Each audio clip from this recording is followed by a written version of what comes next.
And then the New York Times did a fake story today, big front page, that JD wasn't sure if he wanted my support. JD is kissing my ass. He wants my support. I'm 18 points up. If I was 18 points down, he wouldn't want my support. I'll tell you, Jim Jordan wants my support, and he's doing just fine, right? No, these are fake people. These are dishonest. These are very dishonest people.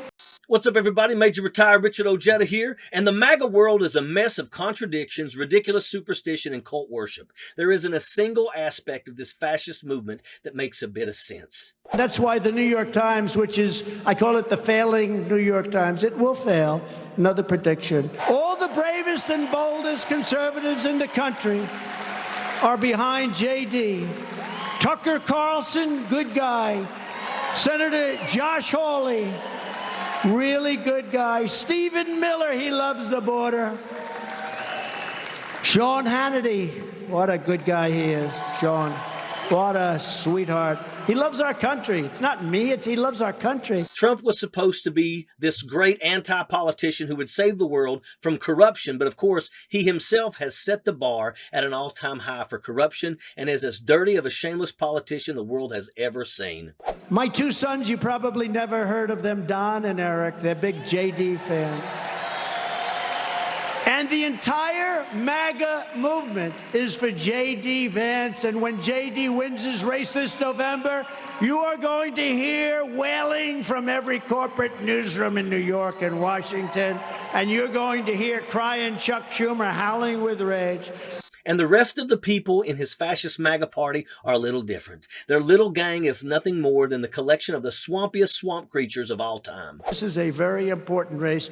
This is a great person who I've really gotten to know. Yeah, he said some bad things about me, but that was before he knew me, and then he fell in love. Remember I said that about Kim Jong-un? He fell in love, and they said, oh, Trump is saying he fell in love. Actually, he did, if you want to know that truth. J.D. Vance definitely fits on this list. Here's a guy who looks for whichever way the wind is blowing to net him the biggest grift. Not long ago, he was vehemently anti-Trump, back when that was something Republicans banked on. After all, conventional wisdom suggests that a moron failed businessman, a failed game show host, and career con artist could never win a nomination. But again, there is nothing resembling wisdom in MAGA politics. These people who claim they hate corrupt politicians should have both Trump and J.D. Vance on the top of their villain list. But no, they unconditionally love and worship these crooks. The fact that J.D. Vance spun, swerved, and contorted tighter than any Washington pretzel to kiss Trump's butt doesn't faze his support in the MAGA sphere one bit. And it's because of the simple fact that Donald Trump took his fascist wand and magically anointed J.D. Vance. MAGA isn't politics, it's a cult. If Donald Trump tells the captive MAGA audience that rain is no longer wet, they will ink it into their little gospel as holy immaculate fact. Kellyanne Conway wasn't kidding when she coined alternative facts, because there is nothing more alternative than the alternative reality that is the MAGA movement. Just look at this twisted fascist rally held by America's public enemy number one, a guy who by the very letter of the law should be behind maximum security bars at Leavenworth, is giving political endorsements. Isn't that a red flag, people? And that flag is exclaiming that the red hat is a disease intent on killing America.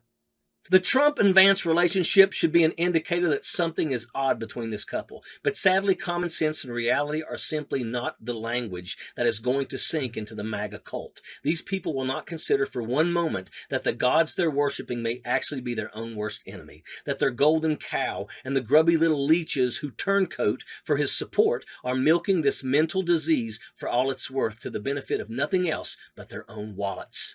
It's scary because this is the only way our democracy can die. No external force can defeat us, but an internal disease like MAGA could be a lethal poison. It's already killed an entire political party, and we have to stop it in its tracks by defeating this shameless movement and its shameless politicians and establishing once and for all that fascism has no home in America. And that's a fact. Sappers clear the way, airborne all the way.